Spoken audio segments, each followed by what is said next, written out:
How important ba ang mindset natin in our everyday life, lalong-lalo na sa atin mga business owners? Dapat strong yung why natin. Dahil every single day nakakasalubong tayo ng negative people, rejection.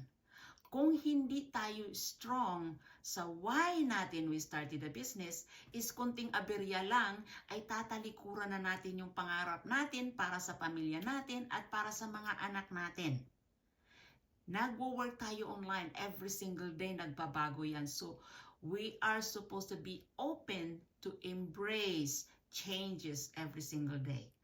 At kung kayo din ay nangangarap na mabago ang buhay nyo, tapos nakakita kayo ng oportunidad na katulad nito, tapos sasabihin nyo sa sarili nyo, ay scam yan, without even trying it. So, paano mababago ang buhay nyo kung you keep repeating the same cycle every single day? Diba?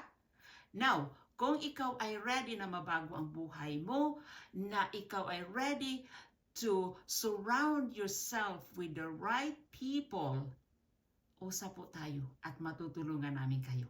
Okay po, maraming salamat. God bless and I will see you on the inside.